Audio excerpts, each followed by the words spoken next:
currently, but I'm also taking Felix the Bunny. And it's a combination with an opportunity for my students to travel around the world. And I have been doing this for 10 years, so every time we redo it, the project gets bigger and bigger and bigger, and we're using more and more technology, which is really exciting. And initially what the kids do is they make themselves flat. So you can see them around the floor of my cup, and they're all flat. They make a flat character of themselves, not of Stanley, not of the bunny, it's themselves. And they usually will dress themselves the way they would normally dress. Then I send out a little note to the parents asking for somebody they know in the world, preferably out of Acton, preferably out of Massachusetts, but sometimes they don't know anybody past Acton or Massachusetts, so it comes from everywhere. And the parents will send back, and I ask for somebody that the kids can go and visit as a host for 3 to 6 weeks. And they will do tourist things with these children. Somebody who will take this project on. And we'll get back names and addresses. Do I need to turn it? Thanks, Karen. Yeah, I would keep my stuff everywhere.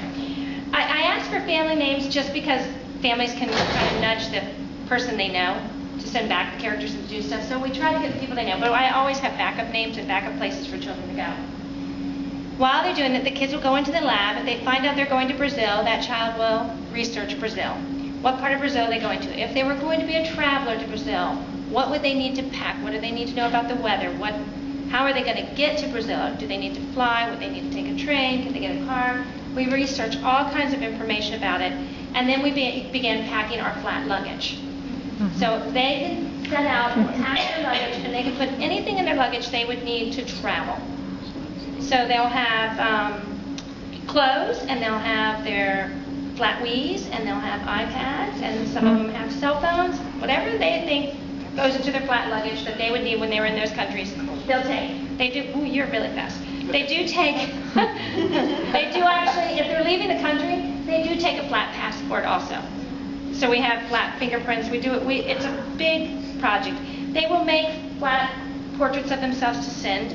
They will also make a gift, because we go in and we research where we live in Acton. This is an integrated project. I'm trying to do it in 8 minutes, so stay with me, but it's an integrated project. We have already studied Acton at the beginning of the year when this project has taken on. So they then will make gifts for the host that is hosting us that are flat. So one of the flat gifts would be a portrait of themselves. We don't send any real photographs of ourselves because I don't know who could intercept the mail. It's never happened before, but you just don't know. And they make a flat snow globe, and they choose one place in Acton that they really are familiar with, and they depict that image in the snow globe. And that is the gift to the host.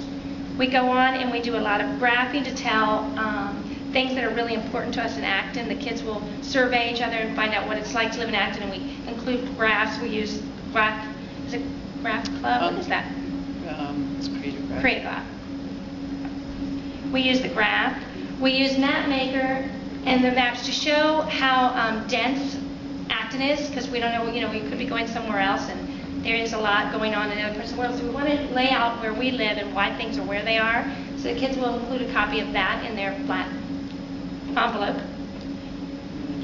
They do have some artifacts. We do include sometimes we put in a little book.